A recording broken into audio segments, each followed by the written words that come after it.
dipancar tunggal ieu lain urang ingkar tinu katangtuan nu geus aya. Dipancar tunggal ngagali kalawan mengkaji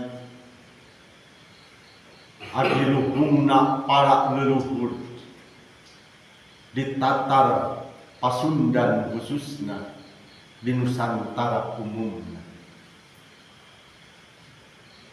Ngagali aji kamanusaan, ngagali aji kasampurnaan, ngagali kalawan mengkaji pangarti nu ngajadikeun manitih ka diri, manitih ka Gusti, sangkan urang sadaya teu linglung kalawan sasar di